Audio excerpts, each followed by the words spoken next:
சீர்காழி அருகே வீட்டின் பழைய கழிவறை தொட்டியில் மனித எலும்புக்கூடு கண்டெடுக்கப்பட்ட சம்பவம் அப்பகுதியில் பரபரப்பை ஏற்படுத்தியுள்ளது. மயிலாடுதுறை மாவட்டம் சீர்காழி அடுத்த பாகசாலை காவல் எல்லைக்குட்பட்ட செம்பதனிருப்பு கிராமம் உள்ளது. இங்கு 4 வழி சாலை விரிவாக்க பணிக்காக கேசவன் என்பவரது வீடு இடிக்கப்பட்டு அருகிலேயே புதிய வீடு கட்டப்பட்டு வருகிறது. ஆனால் பழைய வீட்டின் கழிவறை தொட்டி அகற்றப்படவில்லை. புதியதாக கட்டப்பட்டு வரும் வீடு தொட்டிக்கு அருகாமையில் அமைந்துள்ளது. கேசவன் வீட்டின் அருகே சிறுவர்கள் கிரிக்கெட் விளையாடிக் கொண்டிருந்த போது பந்து கேசவன் வீட்டு வளாகத்தில் விழுந்துள்ளது. அப்போது கழிவறை தொட்டியின் மேல் மூடி திறந்து கிடந்த நிலையில் பந்தை எடுக்க சென்ற சிறுவர்கள் தொட்டியின் உள்ளே பார்த்தபோது மனித எலும்புக்கூடுகள் கிடப்பதைக் கண்டு அதிர்ச்சியடைந்துள்ளனர்.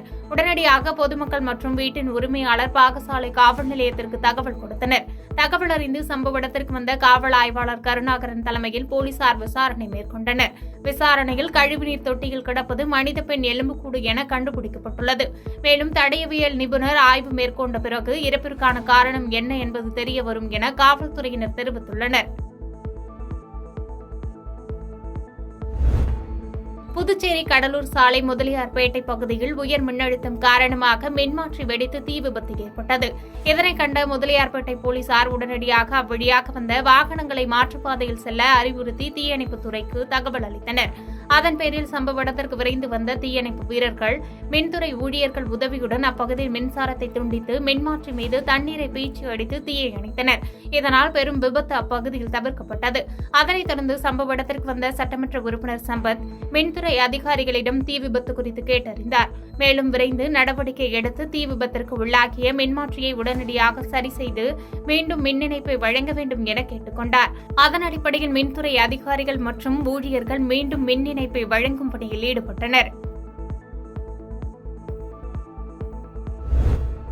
தென்காசி மாவட்டம் சங்கரன்கோவில் அருகே உள்ள சேர்ந்தமரம் கரைகண்டார்குளம் பகுதியைச் சேர்ந்த தங்கமுருகன் சுகன்யா தம்பதியின் 8 வயது மகளான கனிஷ்கா அப்பகுதியில் விளையாடிக் கொண்டிருக்கும் போது அங்கிருந்த கிணற்றுக்குள் தவறி விழுந்து நீரில் மூழ்கி உயிரிழந்தார். இந்த நிலையில் விளையாட சென்ற சிறுமியை காணவில்லை என பெற்றோர்கள் தேடி வந்த நிலையில் கிணற்றுக்குள் சிறுமி விழுந்தது தெரியவந்ததைத் தொடர்ந்து தீயணைப்புத் துறையினரின் உதவியோடு சிறுமியின் உடலை மீட்டு பிரேத பரிசோதனைக்காக சங்கரன்கோவில் அரசு மருத்துவமனைக்கு கொண்டு சென்றனர். இச்சம்பவம் அப்பகுதியில் சோகத்தை ஏற்படுத்தியுள்ளது. தாம்பரம் பேருந்து நிலையத்தில் ஆட்டோ ஓட்டுநர் வெட்டி கொலை செய்யப்பட்ட சம்பவம் பரபரப்பை ஏற்படுத்தியுள்ளது. தாம்பரம் அடுத்த இரும்புலியூர் ஏரிக்கரை பகுதியைச் சேர்ந்தவர் கார்த்திக் ராஜா. இவர் மீது அடிதடி வழக்குகள் தாம்பரம் காவல் நிலையத்தில் உள்ளது. ஆட்டோ ஓட்டுநராக பணிபுரிந்து வரும் இவர் இரவு தாம்பரம் பேருந்து நிலையத்தில் ஆட்டோ சவாரிக்காக நின்று கொண்டிருந்த போது அங்கு வந்த மர்ம நபர்கள் கார்த்திக் ராஜாவை அரிவாளால் சரமாரியாக வெட்டியதில் அவர் சம்பவ இடத்திலேயே உயிரிழந்தார். சம்பவம் குறித்து தகவல் அறிந்த தாம்பரம் மாநகர காவல் துணை ஆணையர் பவன்குமார் தலைமையில் உதவி ஆணையர் நெல்சன் மற்றும் போலீசார் சம்பவ இடத்திற்கு வந்து உடலை மீட்டு குரோம்பேட்டை அரசு மருத்துவமனைக்கு பிரேத பரிசோதனைக்காக அனுப்பி வைத்தனர். மேலும் சம்பவம் தொடர்பாக வழக்கு பதிவு செய்து அங்குள்ள கண்காணிப்பு கேமரா காட்சிகளை சேகரித்து கொலையாளிகளை தேடி வருகின்றனர்.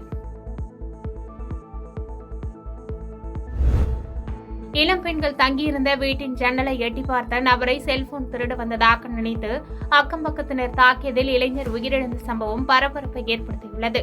காஞ்சிபுரம் மாவட்டம் வாலஜாபாத் அடுத்த வாரணவாசி பகுதியில் தங்கியிருந்து பணிபுரிந்து வரும் பரசுராமன் மதுபோதையில் பக்கத்து வீட்டில் தங்கியிருந்த பெண்களை ஜன்னல் வழியாக பார்த்த நிலையில் திருடன் என எண்ணி அக்கம்பக்கத்தினர் தர்மடி கொடுத்தனர்.